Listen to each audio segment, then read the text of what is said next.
پٹھان یا پشتون وہ قوم ہے جو پوری دنیا میں جرت اور بہادری کی مثال سمجھی جاتی ہے۔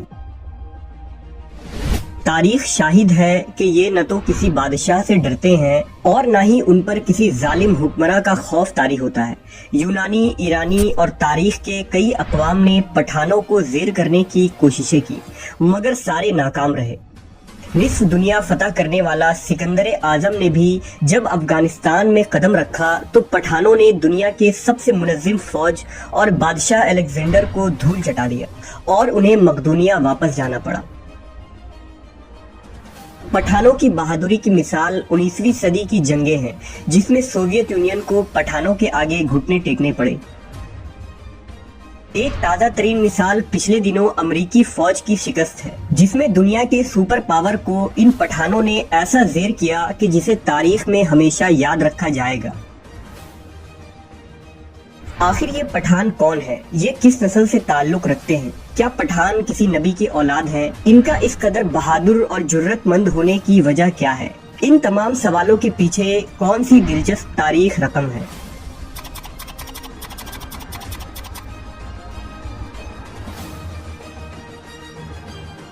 پٹھانوں کی تاریخ اور نسل کے متعلق 3 مختلف نظریے ملتے ہیں۔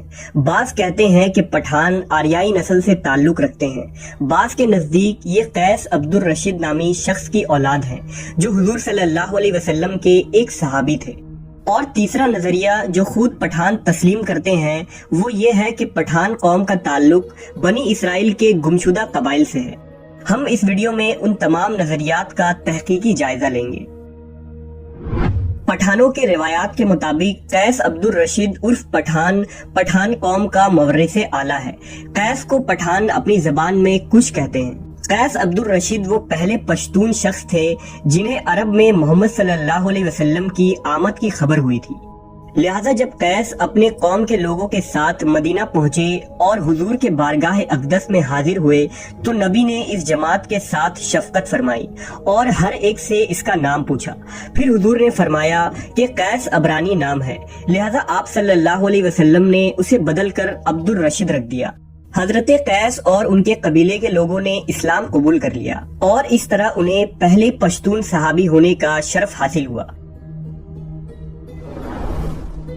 پختونی روایتوں کے مطابق ایک غزوے کے دوران جب مشرکین اسلامی لشکر پر بھاری پڑنے لگے تو حضور صلی اللہ علیہ وسلم نے حضرت خالد کو حکم دیا کہ جاؤ اور اپنے پٹھان بھائیوں کو مدد کے لیے بلاؤ، لہذا حضرت خالد افغانستان چلے گئے اور افغان سردار قیس عبد الرشید کو حضور کا پیغام دیا، لہذا تمام پٹھان قبیلے قیس عبد الرشید کی قیادت میں مکہ کی طرف روانہ ہو گئے۔ مکہ پہنچ کر انہوں نے ایک خون ریز جنگ لڑی۔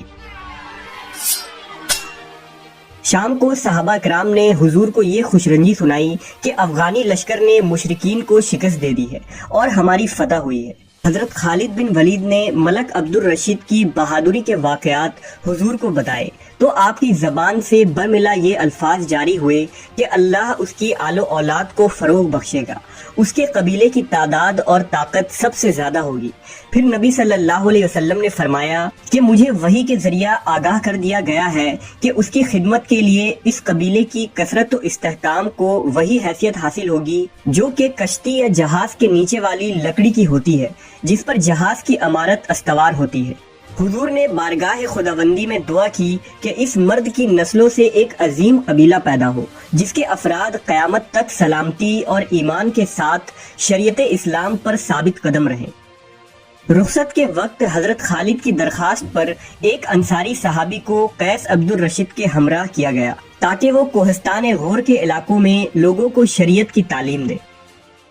نعمت اللہ ہروی کی کتاب مخزن افغانی جو قیس قبیلہ کی تاریخ پر لکھی گئی ایک مشہور کتاب ہے، اس میں درج ہے کہ قیس عبد الرشید حضرت خالد بن ولید کے ہاتھ پر مشرف با اسلام ہوئے تھے اور قیس نے حضرت خالد کی ایک بیٹی سے نکاح بھی کیا تھا جس سے بدن اور غور پیدا ہوئے اور ان کی اولاد پٹھان کے نام سے مشہور ہوئی۔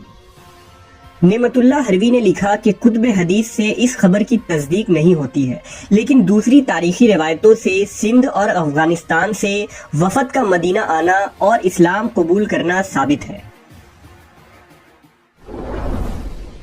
پٹھان قوم کے متعلق دوسرا نظریہ یہ ہے کہ پٹھان یہودی النسل ہے۔ افغانی تاریخ داں اور بہت سے یہودی مورخین پٹھان قوم کا تعلق قبل از مسیح کے یہودی قبیلے سے جوڑتے ہیں، یعنی بنی اسرائیل کے وہ 12 قبیلے جو ارض فلسطین میں آباد تھے۔ دراصل حضرت یعقوب علیہ السلام کا لقب اسرائیل تھا، اس لیے ان کے اولادوں کو بنی اسرائیل کہا جاتا ہے۔ حضرت یعقوب کے 12 بیٹوں سے بنی اسرائیل کے 12 قبیلوں کی بنیاد پڑی، جن میں آل یہود، آل لاوی اور آل روبن وغیرہ معزز قبیلے تھے۔ خدا نے آل یہود میں حضرت داؤد اور سلیمان علیہ السلام کو مبعوث فرمایا، جنہیں کتاب اور بادشاہت دونوں عطا کی گئی۔ حضرت سلیمان کے زمانے تک یہ 12 قبیلے یعنی بنی اسرائیل اجتماعی طور پر ایک مضبوط اور طاقتور قوم تھی، جن کا دارالخلافہ یروشلم شہر تھا۔ لیکن حضرت سلیمان کی وفات کے بعد جب آپ کا بیٹا رہبام تخت نشین ہوا تو بنی اسرائیل کے 10 قبیلوں نے اسے بادشاہ تسلیم کرنے سے انکار کر دیا۔ اس طرح بنی اسرائیل 2 ریاستوں میں بڑھ گئی۔ مشرقی فلسطین میں بنی اسرائیل کے 10 باغی قبیلے نے سلطنت اسرائیل کی بنیاد رکھی، اور مغربی فلسطین میں بنی اسرائیل کے 2 قبیلے یعنی بنی لاوی اور بنی یہودا ربہام کے ماتحت رہے، جنہیں سلطنت یہودا کہا جاتا ہے۔ 800 قبل مسیح میں بابل کی اشوری فوج اسرائیل پر حملہ آور ہوئی اور ان کی حکومت کو تباہ و برباد کر دیا۔ اب صرف مغربی فلسطین میں آباد سلطنت یہودا باقی رہ گئی، اور وہاں بسے بنی اسرائیل یہودی قوم کے نام سے مشہور ہوئے۔ بنی اسرائیل کے بقیہ 10 قبیلے کے اکثر لوگ قتل کر دیے گئے، جبکہ کچھ قبیلے وہاں سے ہجرت کر کے دنیا کے مختلف حصوں میں جا بسے، جنہیں بنی اسرائیل کا گمشدہ قبیلہ یعنی دا لاسٹ ٹرائب آف بنی اسرائیل کہا جاتا ہے۔ یہ وہ ریوڑ تھے جو اپنے گروہ سے جدا ہو کر بھٹک گئے، اور تاریخ میں ان قبیلوں کا کوئی نام و نشان نہیں ملا۔ دراصل طویل تاریخ کو مختصر بیان کرنا مشکل کام ہے، لیکن امید ہے کہ آپ واقعات کو بخوبی سمجھ رہے ہوں گے۔ یہودی محققین کے مطابق جب سلطنت اسرائیل تباہ ہوئی تو بنی اسرائیل کے وہ گمشدہ قبیلے بھاگ کر ایران کے قریب غور کے پہاڑوں میں جا بسے، اور پھر یہاں سے دیگر خطوں میں پھیل گئے۔ سینکڑوں سالوں تک یہ لوگ یہاں سکونت پذیر رہے، اور رفتہ رفتہ شریعت موسوی اور توریت کے تعلیمات کو بھول بیٹھے۔ البتہ انہوں نے اپنا خاندانی نسب اور سلسلہ یاد رکھا، اور خود کو فخریہ قوم بنی اسرائیل اور یہودی النسل سے جوڑے رکھا۔ خود پٹھانوں کا یہ دعویٰ ہے کہ ان کے آباء و اجداد کا تعلق قدیم زمانے کے یہودیوں سے ہے، جبکہ افغانستان کے آخری بادشاہ ظاہر شاہ مرحوم خود یہ اقرار کرتے تھے کہ ان کا تعلق بنی اسرائیل کے بنیامین قبیلے سے ہے، اور وہ انہی بنی اسرائیل کے گمشدہ قبیلوں میں ایک ہیں جو بخت نصر کے حملے کی وجہ سے اپنے ریوڑوں سے بچھڑ گئے تھے۔ دنیا میں پٹھان ہی وہ واحد قوم ہے جس میں اسلام کے بغیر کوئی مذہب نہیں۔ اگر کسی پٹھان سے پوچھا جائے کہ آپ پہلے مسلمان ہیں یا پختون، تو جواب یہ ہوگا کہ میں 5000 سال سے پٹھان ہوں اور 1400 سال سے مسلمان ہوں۔ مشہور مورخ احسان اللہ عباسی نے اپنی تاریخ اسلام میں لکھا ہے کہ مدینہ کے یہودی ان افغانوں سے برابر خط و کتابت میں رہتے تھے، اور جب وہ لوگ مدینہ میں مسلمان ہوئے تو اپنا ایک شخص یہاں بھی دعوت اسلام کے لیے بھیجا تھا۔ اگر غور کیا جائے تو پٹھانوں کی بیشتر چیزیں بھی یہودیوں سے کافی ملتی جلتی ہیں۔ مثلا نسلی طور پر یہ دونوں اپنے آپ کو دنیا کی بہترین قوم تصور کرتے ہیں۔ یہ دونوں ہی مذہبی طور پر سخت ہوتے ہیں، اور دونوں ہی سر پر ٹوپی یا پگڑی رکھتے ہیں۔ اس کے علاوہ بھی ان کے کئی رسم و رواج اور عادات و اطوار مشترک نظر آتے ہیں۔ پٹھانوں کے بارے میں انگریزوں اور بر صغیر کے کئی ریسرچر نے تحقیقی رپورٹ اور کتابیں لکھی ہیں۔ بر صغیر کے ایک ریسرچر نے جب ایک پشتون پٹھان کے ڈی این اے نمونوں کا خصوصاً اس کے کروموزوم کا تجزیہ کیا تو یہ مغرب میں آباد یہودیوں سے 95% میچ کر رہی تھی، جو اس نظریے کو مزید حتمی اور مضبوط بنا دیتی ہے۔ نبی صلی اللہ علیہ وسلم کی دعا ہی یہ وجہ تھی کہ پٹھانوں کا اللہ کی راہ میں لڑنے کا جذبہ آج تک باقی ہے، اور یہ قوم اللہ کی رضا اور شریعت کے لیے مر مٹنے کو تیار رہتی ہے۔ قرب قیامت میں بھی لڑی جانے والی جنگوں میں پٹھانوں کا اہم کردار ہوگا۔ حضور کی پیشن گوئیوں کے مطابق قیامت کے قریب یہی وہ لشکر ہوگا جو امام مہدی کی مدد کے لیے نکلے گا۔ حدیث کے مطابق انہی علاقوں سے علم لے کر مسلمان فوجیں نکلیں گی جن کا راستہ دنیا میں کوئی بھی نہیں روک پائے گا، یہاں تک کہ وہ اپنے جھنڈے ایلیا یعنی بیت المقدس میں جا کر نصب کر دیں گے اور امام مہدی کے ساتھ مل کر مسیح الدجال کے خلاف جنگ لڑیں گے۔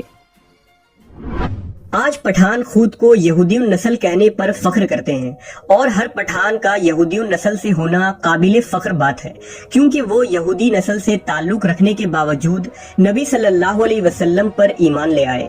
یہ ان کی غیرت کی بلندی اور ایمان کی عظمت کی نشان ہے کہ انہوں نے سچے نبی کی تصدیق کی، جن کا ذکر توریت و انجیل میں موجود ہے، جبکہ عرب میں آباد یہودیوں نے آخری نبی کا انکار کیا اور آپ پر ایمان نہ لائے، صرف اس بنیاد پر کیونکہ حضور کا تعلق بنی اسرائیل سے نہیں بلکہ بنی اسماعیل سے تھا، اور اس طرح وہ یہودی نسلی تعصب اور حسد و کینہ کی وجہ سے گمراہ اور خار ہوئے۔